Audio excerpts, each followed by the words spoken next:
ওকে, আমরা দেখব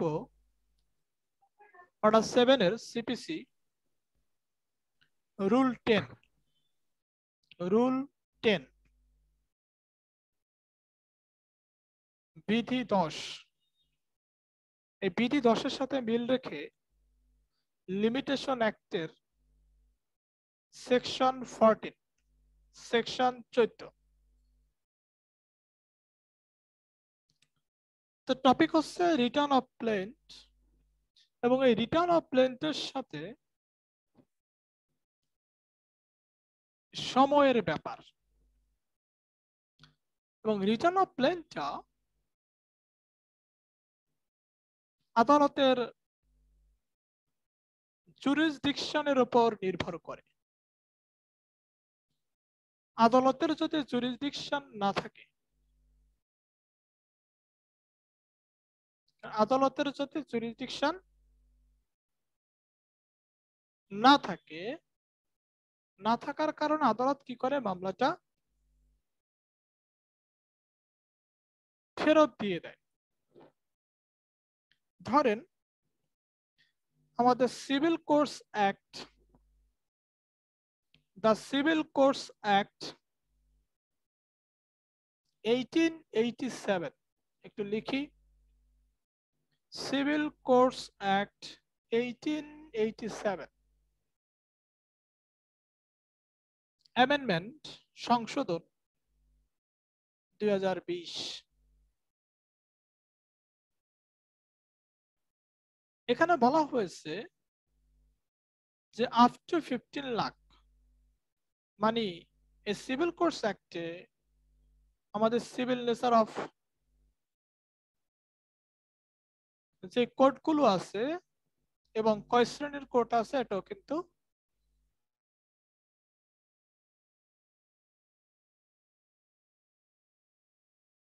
তো কয় শ্রেণীর কোর্ট আছে এটাও কিন্তু বলে দিছে,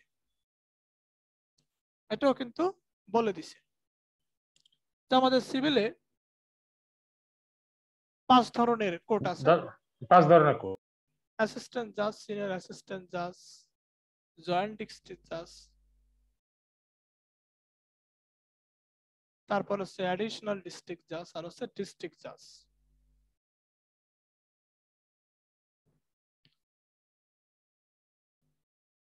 তো এই 5 ধরনের কোর্ট ক্লাসিফিকেশন এটা আমাদের ওখানে বলে দিছে।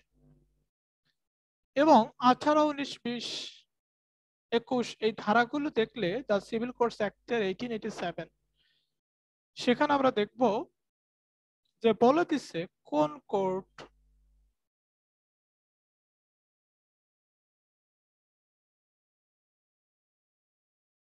কোন কোর্টের পিকুনিয়ারি জুরিসডিকশন, মানে মানিটারি জুরিসডিকশন, আর্থিক এখতিয়ার কত। এখতিয়ার বলতে বোঝায় সেই কন্ডিশনের, সেই পরিমাণ অ্যামাউন্টের মামলা সে নিতে পারবে, সেই পরিমাণের অ্যামাউন্টের মামলা। That means the valuation of subject matter, the valuation of subject matter, বিষয়বস্তুর মূল্য। বিষয়বস্তুর মূল্য কত, কত টাকা মূল্যমান হিসেবে উল্লেখ করা হয়েছে, তার উপর ভিত্তি করে পিকুনিয়ারি জুরিসডিকশন নির্ধারিত হয়, এবং তার উপর বেস করে কোন কোর্ট মামলা পরিচালনা করবে। এটা মানে জুরিসডিকশন মানে কোন কোর্টের কতটুকু জুরিসডিকশন আছে। আচ্ছা, সহকারী জজ 1 থেকে 15 লক্ষ টাকা পর্যন্ত মামলা পরিচালনা করতে পারে। সিনিয়র সহকারী জজ 15,01,000 টাকা থেকে 25 লক্ষ টাকা পর্যন্ত মামলা পরিচালনা করতে পারে। এই মামলাগুলো সে রিসিভ করে পরিচালনা করতে পারে। ওকে,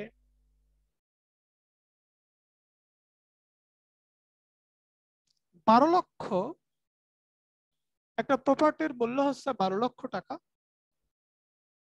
সেই প্রপার্টিকে কেন্দ্র করে সিনিয়র সহকারী জজ আদালতে মামলা দায়ের করা হলো। মনে করেন সেই প্রপার্টি থেকে আপনাকে বেদখল করছে সেই প্রপার্টি থেকে আপনাকে বেদখল করছে, এখন আপনি দখল উদ্ধারের জন্য সিনিয়র অ্যাসিস্ট্যান্ট জাজ কোর্টে মামলা করছেন, but the valuation of the property is 12 lakh টাকা, 12 লক্ষ টাকা। কোর্টের কাছে যখন এই মামলাটা দায়ের করা হলো, কোর্ট শুরুতে আবিষ্কার না করলো, at an stage of the suit, মোকদ্দমার যে কোনো পর্যায়ে কোর্ট আবিষ্কার করলো এই মামলাটা পরিচালনা করার জুরিসডিকশন তার নাই, অর্থাৎ 12 লক্ষ টাকার মূল্যমানের মামলা সিনিয়র অ্যাসিস্ট্যান্ট জাজ পরিচালনা করতে পারে না। আমরা একটু ঘুরাইয়া পড়তেছি। তো এখানে দেখেন এটা কোথায় যাবে, অ্যাসিস্ট্যান্ট জাজের কাছে যাবে। তখন কোর্ট ওই প্লেনটাকে, আর্জিটাকে রিটার্ন করবে, ফেরত দিবে। কেন? কারণ হচ্ছে সে প্লেনটাকে প্রপার কোর্টে সাবমিট করার জন্য।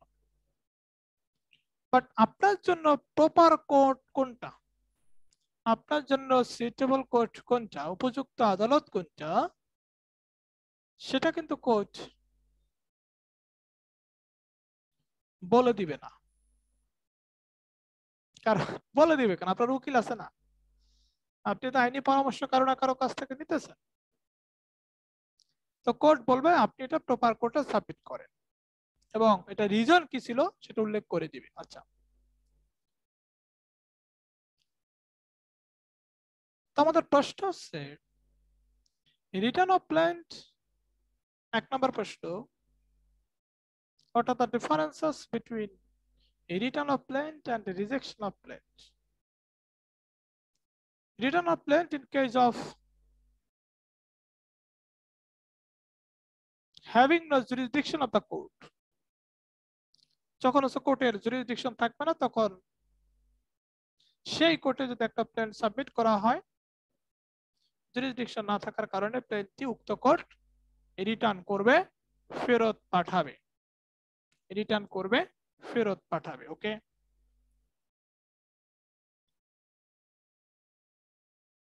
তো আপনাকে ফ্যাক্ট বেস একটা কোশ্চেন দিয়ে দিল যে এক্স ও ওয়াই এর মধ্যে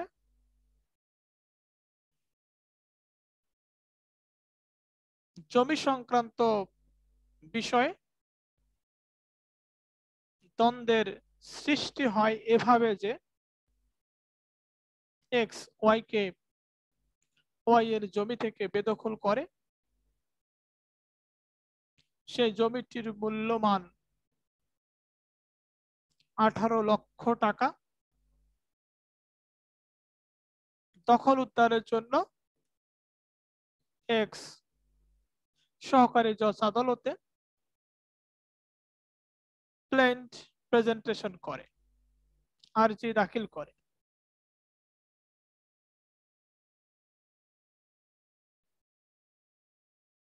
আদালত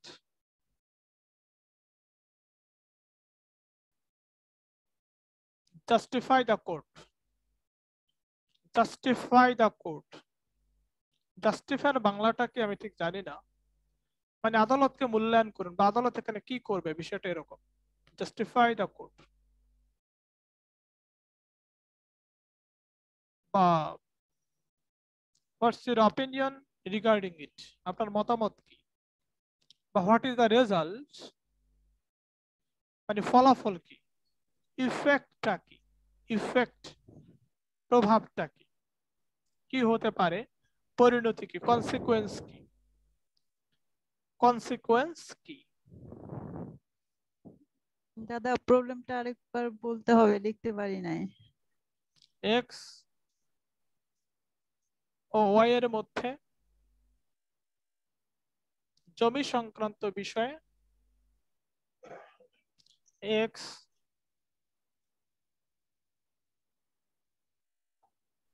ওয়াই এর জমি থেকে ওয়াই কে বেদখল করে, এক্স ওয়াই এর জমি থেকে ওয়াই কে বেদখল করে।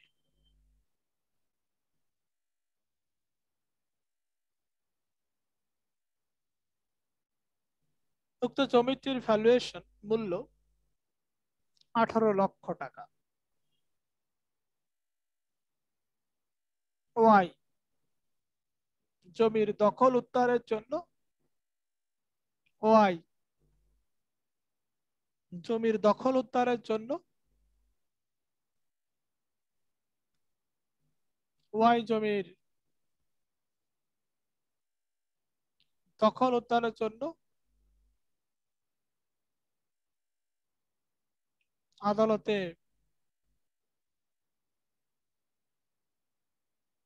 দখল উদ্ধারের জন্য আদালতে প্লেন সাবমিট করে, আর্জি দাখিল করে। আর্জি দাখিলের মাধ্যমে মামলাটা শুরু করে।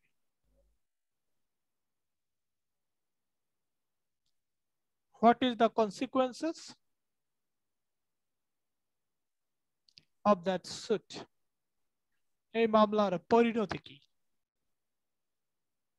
দাদা কনসিকুয়েন্স ওইটা একটু ইংরেজিতে লিখে দিবেন।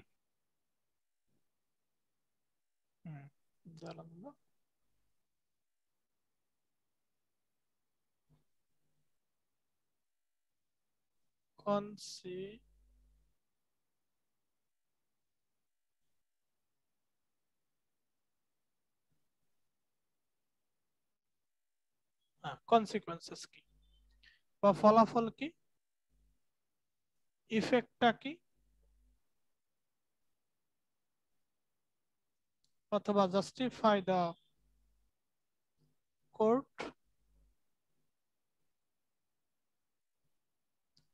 Justify the court.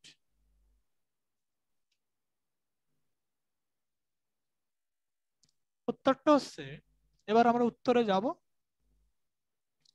উত্তরে গিয়ে লিখবো যে ফ্যাক্টের উত্তর যেভাবে লিখতে হয়, সামারি অফ দ্য ফ্যাক্ট বা ঘটনার সারমর্ম। ঘটনার সারমর্ম আমরা স্বাভাবিকভাবে লিখে যাব।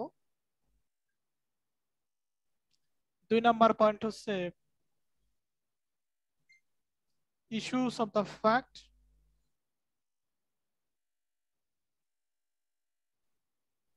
ইস্যুস অফ দ্য ফ্যাক্ট, ঘটনার ইস্যু কি, মানে বিচার্য বিষয়সমূহ। তারপরে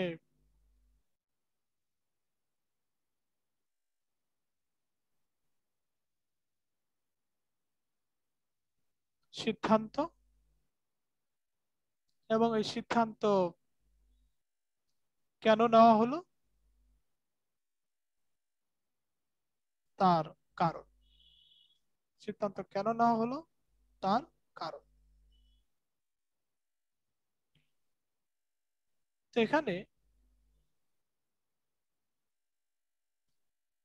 যে বিষয়টা হচ্ছে সামারি অফ দ্য ফ্যাক্ট, আমরা একটা সামারিটা স্বাভাবিকভাবে লিখে যাব। ফ্যাক্টের সামারিটা স্বাভাবিকভাবে লিখে যাব। 2 নাম্বার পয়েন্ট হচ্ছে বিচার্য বিষয় কি, যে তামাদিতে বাড়িতে হবে কিনা 1 নাম্বার, তামাদিতে বাড়িতে হয়েছে কিনা। অবশ্য তামাদিতে বাড়িতে হয়েছে কিনা এটা আমাদের এই ঘটনার সাথে যায় না, কারণ এখানে সময়ের কোনো ব্যাপার স্যাপারই নাই, এটা যায় না আর কি। 2 নাম্বার ইস্যু হচ্ছে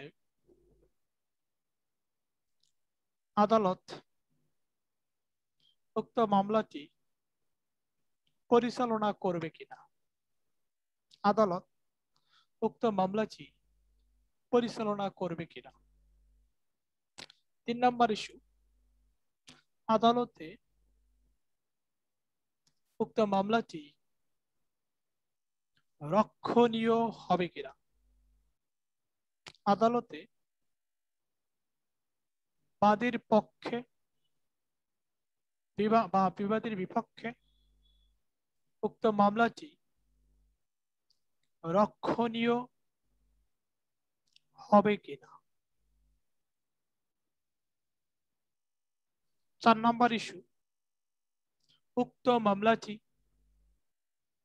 আদালতের এখতিয়ারকে প্রশ্নবিদ্ধ করে কিনা। উক্ত মামলাটি আদালতের এখতিয়ারকে প্রশ্নবিদ্ধ করে কিনা। একটা খেয়াল করছেন যে ইস্যু আমরা অনেকগুলা লিখছি। আর একটা ব্যাপার খেয়াল করছেন যে অ্যাডভোকেট হওয়ার পরে আমার মধ্যে স্লো স্লো একটা ভাব চলে আসছে, বারবার ঠিক। আচ্ছা, তো আফটার আছে, তাহলে আমরা ইস্যু গুলা এটা পাই। কি ইফেক্ট হয়েছে দাদা আপনার উপরে? হ্যাঁ, এটা ইফেক্ট এবং আপনাদেরও ভালো লাগতেছে, ঠিক না? যে আমি বাচ্চা পোলার কাছে পড়ি না, অ্যাডভোকেটের কাছে পড়ি। অ্যাডভোকেট ঠিক, একদম একদম দাদা, একদম। একটা ফিলিংস আসছে না, একটা অন্যরকম। অবশ্যই মানে অবশ্যই দাদা। এতদিন কিছুটা হইলেও তো একটু, মানে আমরা যে মনকে যদি 100% ধরি, 99% ক্লিয়ার ছিল, 1% একটু ঝামেলা ছিল, ঠিক না?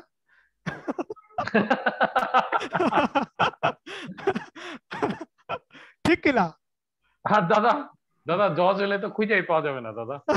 আচ্ছা আচ্ছা আচ্ছা, তাহলে তখন তো আসলে প্রোটোকলের ব্যাপার আছে তখন দাদা। আচ্ছা, তো না, আমি জজ হওয়ার আগে আমি যদি হতে পারি এবার, আমি ইউটিউবে প্রচুর ভিডিও বানাবো আর কি। আমি রিটেনটা দেওয়ার পরে প্রচুর ভিডিও বানাবো, মানে এমন সব তো রেকর্ড হচ্ছে। আচ্ছা, এগুলা বাদ। তো আপনার হচ্ছে এই ফয়সাল ভাই, মানে রেকর্ডটাকে সাময়িক সময়ের জন্য অফ করে পরে কথা বলা যায়? হ্যাঁ হ্যাঁ, যায় যায়, আপনি পজ পজ দিলে হয়। পজ পজ দিয়ে আবার যখন শুরু করবেন তখন আবার ইয়ে দিবেন। বলুন দাদা। ও আচ্ছা, এটা তো আমি জানতাম না। আচ্ছা, হ্যাঁ যাই হোক, হ্যাঁ তাহলে আমরা কিন্তু এখানে 4টা দেখলাম, 4টা ইস্যু দেখলাম। এরকম অসংখ্য ইস্যু বানানো যাবে। দেখছেন, ছোট্ট একটা ঘটনায় অনেক ইস্যু বানানো যাবে, বাট আমরা ট্রাই করব যে কোনো ইস্যু কমপক্ষে 2টা ইস্যু দেওয়ার, প্রবলেম বেস কোশ্চেন যে কোনো 2টা ইস্যু দেওয়ার, মানে যে কোনো 2টা ইস্যু দেওয়ার আমরা ট্রাই করবো পরীক্ষার হলে। তো ইস্যু হয়ে গেল। দাদা একটু ইস্যুগুলি একটু বলবেন দাদা। ইস্যুটা হচ্ছে, উক্ত মামলাটি আদালতে রক্ষণীয় হবে কিনা, কি না নাকি, মানে প্রশ্ন করার জন্য যে ওয়ার্ডটা ব্যবহার করা দরকার সেটা করবেন, এবং অবশ্যই কোশ্চেন মার্ক হবে। 2 নাম্বার ইস্যু,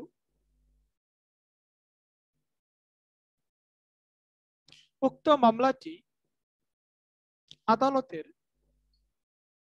মামলাটি গ্রহণে আদালত প্রশ্নবিদ্ধ হয়েছে কিনা। ভাই, আগে যে সাইডটা বলছি এই কথার সাথে তো মিলতেছে না। মানে বিষয়টা এরকমই যে উক্ত মামলাটি গ্রহণে আদালতের এখতিয়ার প্রশ্নবিদ্ধ হয়েছে কিনা, প্রশ্নবিদ্ধ হয়েছে কিনা।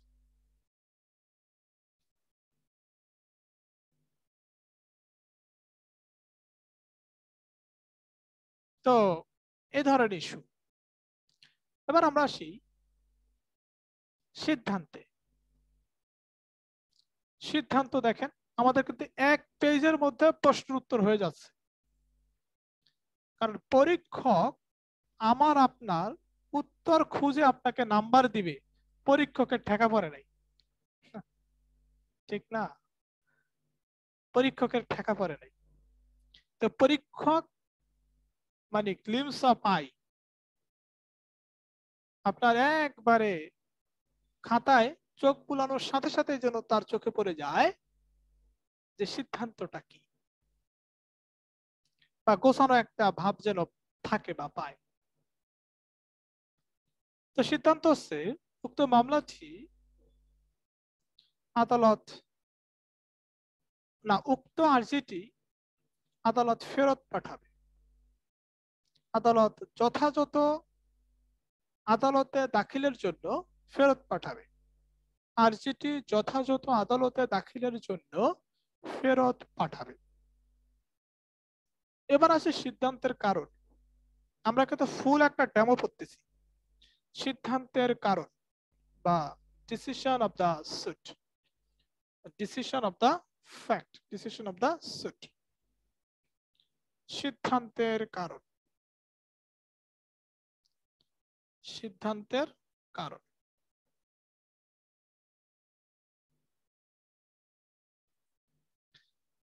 সিদ্ধান্তের কারণ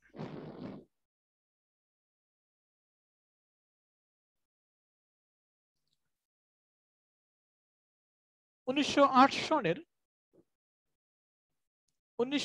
সনের দেওয়ানি কার্যবিধির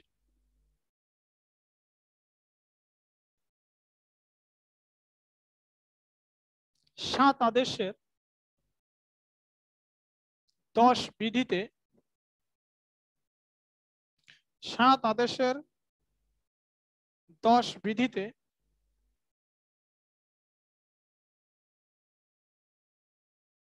7 আদেশের 10 বিধিতে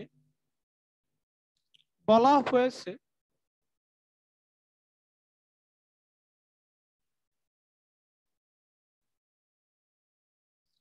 যদি কোনো আদালতের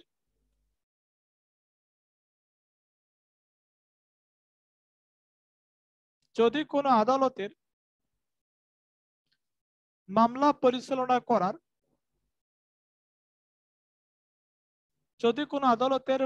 পরিচালনা করার এখতিয়ার না থাকে,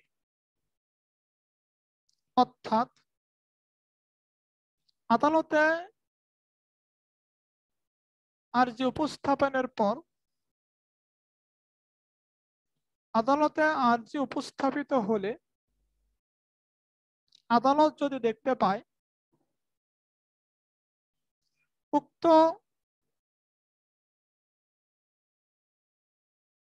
মামলাটি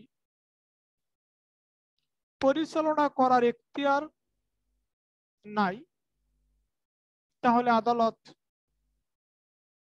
যথাযথ আদালতে উক্ত আর্জিটি দাখিল করার জন্য ফেরত পাঠাবে।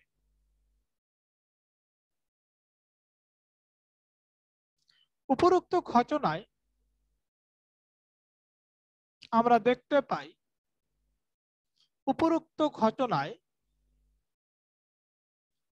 দেখতে পাই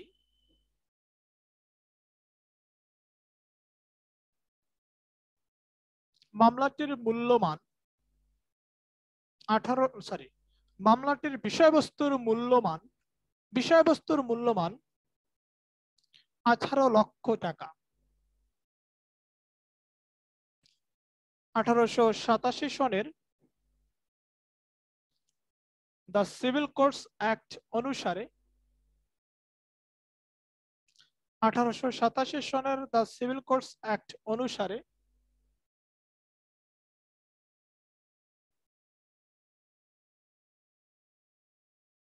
$15 থেকে 25 লক্ষ টাকার মূল্যমানের মামলাটি সিনিয়র সহকারী জজের এখতিয়ারাধীন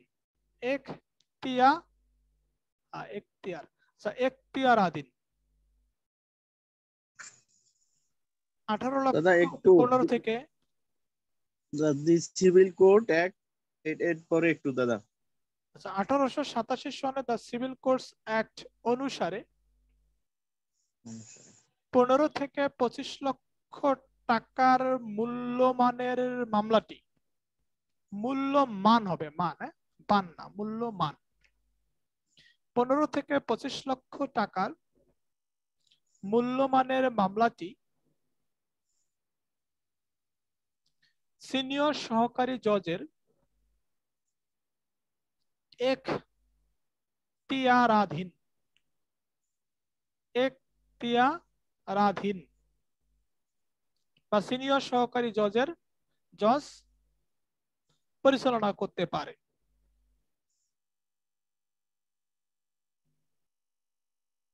উপরোক্ত ঘটনায় 18 লক্ষ টাকার মূল্যমানের মামলাটি সহকারী জজের নিকট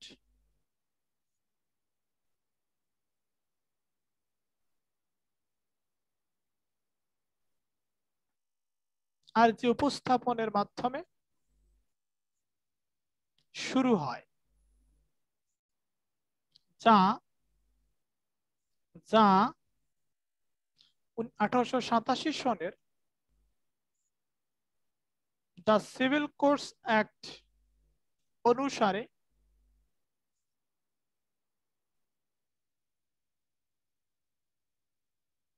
সিনিয়র সহকারী জজের এখতিয়ারাধীন। উক্ত আইনে বলা হয়েছে 1 থেকে 15 লক্ষ টাকার মূল্যমানের মামলা 1 থেকে 15 লক্ষ টাকার মূল্যমানের মামলা সহকারী জজ পরিচালনা করতে পারবে।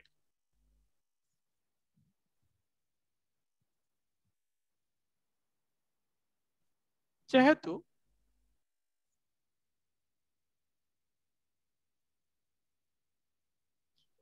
সনের দেওয়ানি কার্যবিধির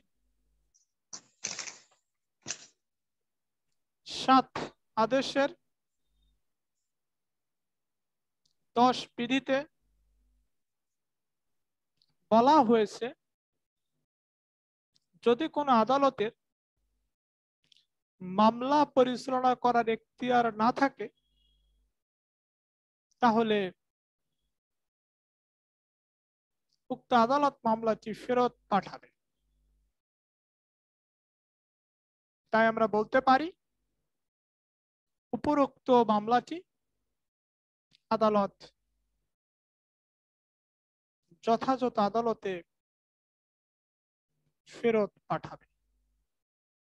উপরোক্ত মামলাটি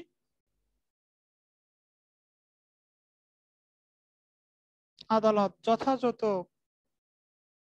আদালতে উপস্থাপনের জন্য ফেরত পাঠাবে, বা উপরোক্ত আর্জিটি যথাযথ আদালতে উপস্থাপনের জন্য ফেরত পাঠাবে। শেষ। তাহলে আমরা সামারি অফ দ্য ফ্যাক্ট, ঘটনার সংক্ষিপ্ত বিবরণ, ইস্যুস অফ দ্য ফ্যাক্ট, বিচার্য বিষয়সমূহ, ডিসিশন সিদ্ধান্ত, রিজন ফর ডিসিশন সিদ্ধান্তের কারণ।